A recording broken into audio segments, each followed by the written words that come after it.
ನಮಸ್ತೆ ಎಲ್ಲರಿಗೂ. ಇವತ್ತು ತುಂಬ ಸ್ಪೆಷಲ್ ಆಗಿರುವಂಥ ಪಪಾಯ ಹಲ್ವಾನ ಹೇಗೆ ಮಾಡೋದು ಅಂತ ನೋಡ್ಕೊಂಡು ಬರೋಣ. ಮನೆಯಲ್ಲೇ ಇರುವಂಥ ಪಪಾಯನ ಬಳಸ್ಕೊಂಡು ತುಂಬ ರುಚಿಯಾಗಿರುವಂಥ ಹಲ್ವಾನ ರೆಡಿ ಮಾಡ್ಕೋಬೋದು. ಮೊದಲು ಇಲ್ಲಿ ನಾನು 2 ಪಪಾಯನ ತೊಗೊಂಡಿದ್ದೀನಿ. ಇದು ಮನೆಯಲ್ಲೇ ಆಗಿರೋದು, ಹಾಗಾಗಿ ಸ್ವಲ್ಪ ಚಿಕ್ಕದಾಗಿದೆ. ಇದನ್ನು ಮೊದಲು ನಾವು ಚೆನ್ನಾಗಿ ತೊಳ್ಕೊಂಡು ಇದನ್ನು ಸಿಪ್ಪೆನ ಪೀಲ್ ಮಾಡಬೇಕಾಗತ್ತೆ. ಸಿಪ್ಪೆನೆಲ್ಲ ತೆಗೆದುಕೊಂಡು ಇದನ್ನು ಸಣ್ಣ ಸಣ್ಣದಾಗಿ ಒಳಗಡೆ ಇರೋ ಬೀಜನೆಲ್ಲ ನಾನು ತಗೊಂಡು ಇದನ್ನು ತುರ್ಕೋಬೇಕು. ಇವಾಗ ಇದನ್ನು ಚೆನ್ನಾಗಿ ತುರಿದುಕೊಳ್ತಾ ಇದ್ದೀನಿ. ಚೆನ್ನಾಗಿ ತುರಿದಾದ್ಮೇಲೆ ಇದನ್ನು ನಾವು ಹಲ್ವಾನ ರೆಡಿ ಮಾಡ್ಕೊಳ್ಳೋಣ. ನೋಡಿ, ಈ ಥರ ಬರಬೇಕು. ಜಾಸ್ತಿ ಹಣ್ಣಾಗಿದ್ದರೆ ಇದನ್ನು ಪೇಸ್ಟ್ ಮಾಡಿ ಕೂಡ ಹಾಕ್ಕೊಳ್ಬೋದು. ಇಲ್ಲಿ ಮೊದಲು ನಾನು ಒಂದು ಪಾತ್ರೆಗೆ 2 ಸ್ಪೂನ್ ಆಗುವಷ್ಟು ತುಪ್ಪನ ಹಾಕ್ಕೊಂಡಿದ್ದೀನಿ. ತುಪ್ಪ ಚೆನ್ನಾಗಿ ಕಾದ್ಮೇಲೆ ಇದಕ್ಕೆ ನಾನು ತುರ್ಕೊಂಡಿರುವಂಥ ಪಪಾಯನ ಏನಿದೆ ಅದನ್ನು ಹಾಕ್ಕೊಂಡು ಸ್ವಲ್ಪ ತುಪ್ಪದಲ್ಲಿ ಫ್ರೈ ಮಾಡ್ಕೊಳ್ತಾ ಇದ್ದೀನಿ. ಜಾಸ್ತಿ ಏನು ಬೇಡ, ಸ್ವಲ್ಪ ಇದನ್ನು ತುಪ್ಪದಲ್ಲಿ ಫ್ರೈ ಮಾಡಿಕೊಂಡು ಒಂದು ಸ್ವಲ್ಪ 1/4 ಕಪ್ ಆಗುವಷ್ಟು ಇದಕ್ಕೆ ನೀರನ್ನ ಹಾಕಿಬಿಟ್ಟು ಇದನ್ನು ಸ್ವಲ್ಪ ಬೇಯಿಸ್ಕೋಬೇಕು.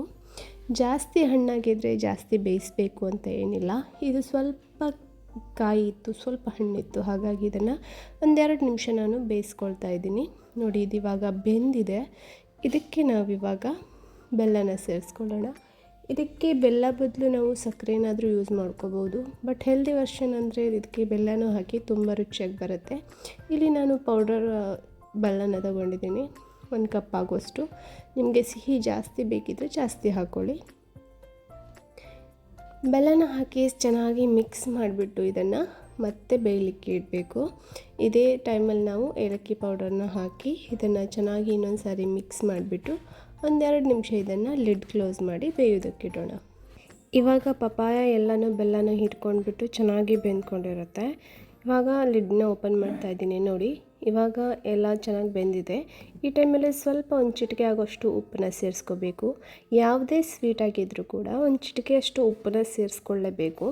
ಬೆಲ್ಲದಲ್ಲಿ ಉಪ್ಪಿರುತ್ತೆ, ಹಾಗಾಗಿ ಜಾಸ್ತಿ ಹಾಕೋದಕ್ಕೆ ಹೋಗಬೇಡಿ. ಆಮೇಲೆ 1 ಸ್ಪೂನ್ ಆಗೋಷ್ಟು ತುಪ್ಪನ ಸೇರಿಸ್ಕೊಂಡು ಮತ್ತೆ ಇದನ್ನು ಮತ್ತೆ ತಿರ್ಸ್ಕೋಬೇಕು. ಹಲ್ವಾ ಆಲ್ಮೋಸ್ಟ್ ಆಗ್ತಾ ಬಂತು. ಇವಾಗ ಸ್ವಲ್ಪ ತಳ ಬಿಟ್ಕೊಳ್ಳೋಷ್ಟರಲ್ಲಿ ಹಲ್ವಾ ರೆಡಿ ಆಗುತ್ತೆ. ಹೀಗೆ ಕೈಯಾಡಿಸ್ತಾನೆ ಇರಬೇಕು. ನೋಡಿ, ಎಷ್ಟು ಚೆನ್ನಾಗಿ ಕಾಣಿಸ್ತಿದೆ ಅಲ್ವಾ. ತುಂಬ ಅಂದರೆ ತುಂಬಾ ರುಚಿಯಾಗಿರುತ್ತೆ. ಹೇಗೆ ಕ್ಯಾರೆಟ್ ಹಲ್ವಾ ಬರುತ್ತೋ ಅದಕ್ಕಿಂತಲೂ ತುಂಬಾ ರುಚಿಯಾಗಿರುತ್ತೆ. ಮನೆಗೆ ಗೆಸ್ಟ್ ಬಂದಾಗ ಸಡನ್ನಾಗಿ ಏನಾದರೂ ಮಾಡ್ಕೋಬೇಕು, ಇದನ್ನು ನೀವು ಟ್ರೈ ಮಾಡ್ಕೋಬೋದು. ತುಂಬಾ ಈಸಿಯಾಗಿ ಹೋಗ್ಬಿಡುತ್ತೆ, ತುಂಬಾ ಹೆಲ್ದಿಯಾಗೂ ಇರುತ್ತೆ. ನಾವಿಲ್ಲಿ ಸಕ್ಕರೆ ಬದಲು ಬೆಲ್ಲನ ಉಪಯೋಗಿಸಿರೋದ್ರಿಂದ ತುಂಬಾ ಹೆಲ್ತಿಗೂ ಕೂಡ ತುಂಬಾ ಒಳ್ಳೆಯದು. ನೋಡಿ, ಎಷ್ಟು ಚೆನ್ನಾಗಿ ಕಾಣಿಸ್ತಿದೆ, ಕಲರ್ ಕೂಡ ಎಷ್ಟು ಚೆನ್ನಾಗಿ ಬಂದಿದೆ. ನೀವು ಕೂಡ ಟ್ರೈ ಮಾಡಿ.